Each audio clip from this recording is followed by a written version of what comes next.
I want to tell you just a little bit about my Amish neighbor and friend.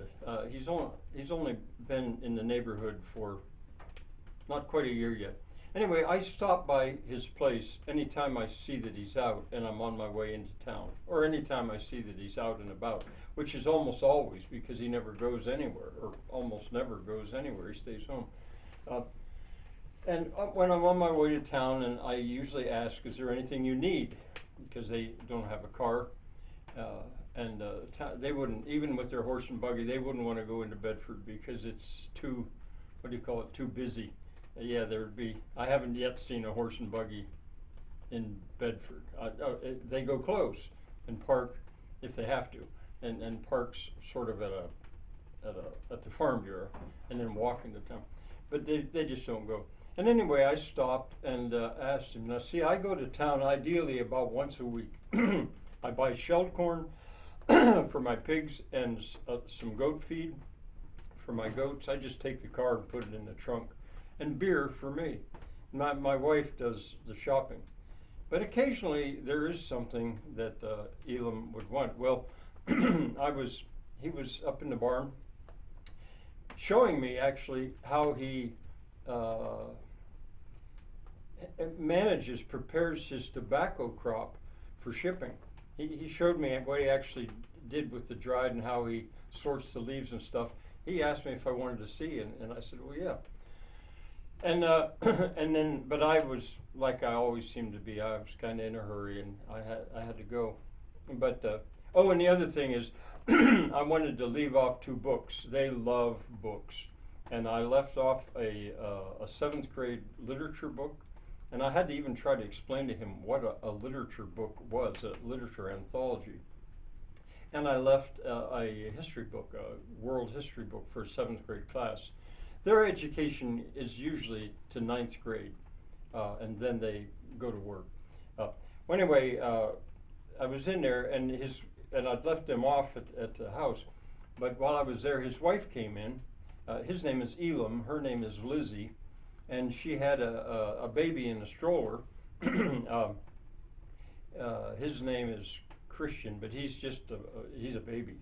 And then a little boy named Enos, and the little girl's named Barbara. And Barbara is the oldest. None of the children speak English. Lizzie does. Their schooling actually is in English. But anyway, I asked Elam if he needed anything in town, and he stopped and thought for a while. He said, no, he couldn't think of anything. Then he laughed. He says, when you haven't got any money, it's not hard to not need anything from down. They actually can write checks. I mean, they have a tremendous support structure from their family and community. But they're cash poor, as you said. He usually doesn't have any cash at all. He doesn't basically need it. And so I said, well, okay. And so I said to Lizzie, how about you? And she paused and she said, some lemons? But then she said, she guessed they wouldn't have lemons where I was going. I said, well, there's a big grocery store in Bedford. I'll just go there. They call it Giant Eagle. And I'll just go there. And so how many do you want? And she said, a couple dozen. Real hesitant. So I said, okay. So anyway, I went off to town, and sure enough, I went in Giant Eagle and came out with 2 dozen, or maybe it was 20, no, I think it was 2 dozen, two bags of lemons, a dozen in each bag. And that was all I got. It occurs to me sometimes that, you go into a store like that, I get a little bit spaced out, really, because I just so rarely do that. My wife and son, they do the shopping, and there's just stuff everywhere, and you get thinking, what do I need? What do I want? I didn't want anything either, nothing, except for Lizzie's 2 dozen lemons. So I got them and brought them back, and left them off by their door. I didn't speak to them on the way back. So that's just the beginning. There is so much I could tell you about my Amish friends, and they wouldn't mind at all. But I thought, well, I'll start with this because it does pertain to the consumer strike.